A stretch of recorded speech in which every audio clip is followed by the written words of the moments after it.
오늘은 약속을 생각나게 하시는 하나님에 대해서 한번 생각해 보도록 하겠습니다. 여러분, 인간은 망각의 존재입니다. 이렇게 창조 때부터 하나님께서 우리에게 허락해 주신 그런 어떤 복의 결과인지 아니면 죄의 결과인지 잘 모르겠지만, 여러분, 인간은 망각하는 존재이기 때문에 좋은 점도 있고 혹은 안 좋은 점도 있는 것 같습니다. 여러분, 잊어먹기 때문에 우리는 과거의 상처를 극복할 수 있지 않습니까?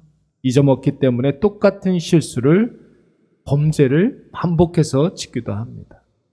인간은 망각의 존재이기 때문에 다시 시작할 수 있지만, 잊어먹기 때문에 정체되고 더 이상 성장하지 않는 그런 경우도 있습니다. 여러분, 우리가 계속해서 세겜성에서 야곱을 묵상하고 있는데, 여러분, 세겜으로 오기 전에 야곱에게 어떤 일이 있었습니까? 여러분, 야곱은 어떤 사람이었을까요? 하나님과 언약을 맺은 언약의 당사자, 언약의 계승자였습니다. 하나님께서 야곱에게 직접 찾아와 주셔서 야곱에게 직접 말씀하셨고 언약을 맺으셨어요. 뿐만 아니라 야곱의 이름을 바꿔주시면서 그의 존재와 소속과 신분을 바꿔주시지 않았습니까? 그렇다면 여러분, 야곱은 자신이 어떤 존재인지를 늘 인식하며 살고 있어야 되겠죠. 자신이 무엇을 해야 되는지, 자신이 어디로 가야 하는지를 잊어먹지 말고 꼭 기억하고 있어야만 했습니다. 그러나 야곱은 가나안 땅에 도착하자마자 세겜성에 들어가서 가나안 땅이 주는 안정감과 풍요를 누리고자 했습니다. 여러분, 이것이 왜 문제가 됩니까? 하나님께서 가나안의 풍요를 주시기 위해서 야곱에게 가나안 땅으로 가라고 한 것 아닙니까? 그러나 여러분, 가나안 땅으로 가라는 하나님의 명령은 그곳에서 우리가 무엇을 누리느냐, 여기에 핵심이 있지 않습니다.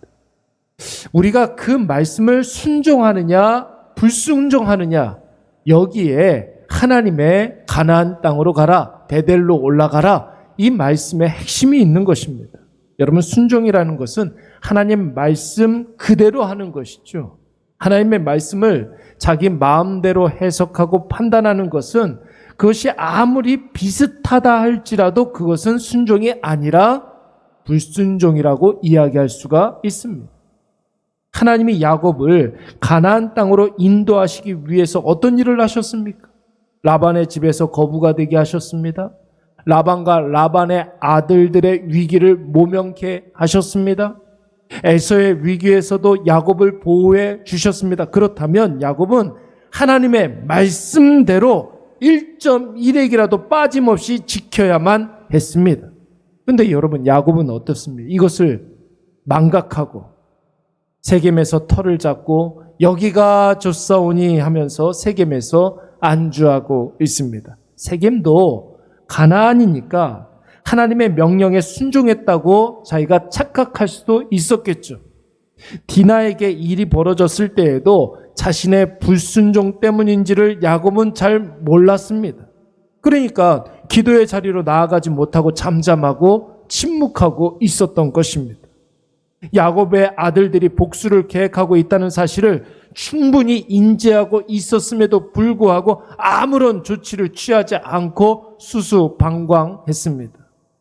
야곱의 아들들이 사고를 친 이후에도 이것을 깨닫지 못하고 네 탓이냐 내 탓이냐, 이런 헛공방만 하고 있었던 것이.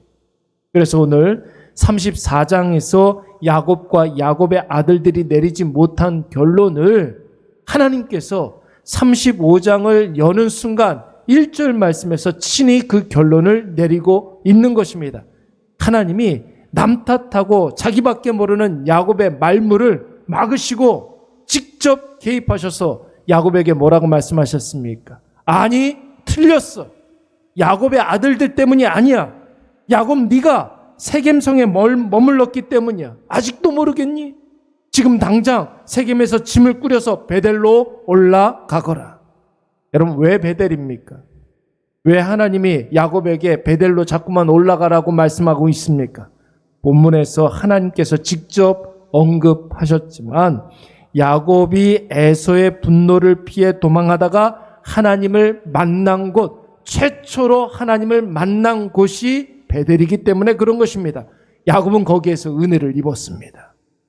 야곱은 거기에서 하나님의 약속을 받아 들었습니다. 사랑하는 여러분, 우리가 살다 보면 잠시 잠깐 길을 잃고 헤맬 때가 있습니다. 방황할 때가 있죠. 그럴 때면 우리가 무엇을 해야 되는지 어떻게 해야 되는지 허둥지둥 거릴 때가 많이 있어요. 여러분, 그때 가장 먼저 회복해야 될 것이 무엇입니까? 하나님의 말씀을 회복해야 될 줄로 믿습니다.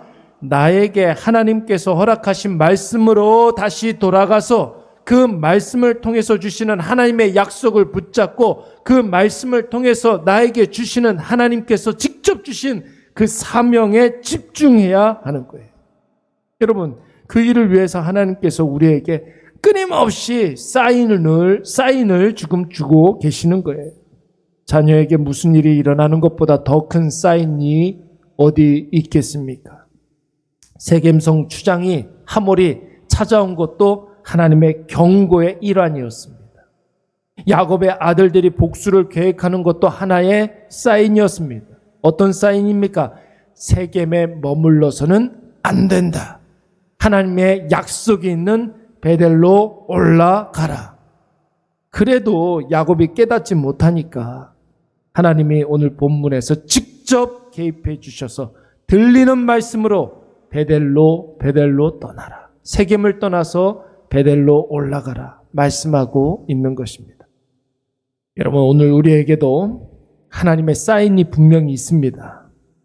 우리의 숨은 하나님께서 우리의 삶 속에 숨은 의도를 담긴 표적들을 보여주실 때가 많이 있습니다. 그게 경고가 될 수도 있고 위로가 될 수도 있고 그것이 약속이 될 수도 있습니다. 매일의 삶 속에 하나님께서 우리에게 세워놓으신 이정표가 있다라는 그 이정표를 보고 하나님께서 인도하시는 그곳으로 우리가 순종하며 나아가야 하는 것입니다. 그게 바로 참된 복된 인생이라고 할 수가 있는 것이죠. 오늘 우리는 세겜에 머물러 있지는 않습니까?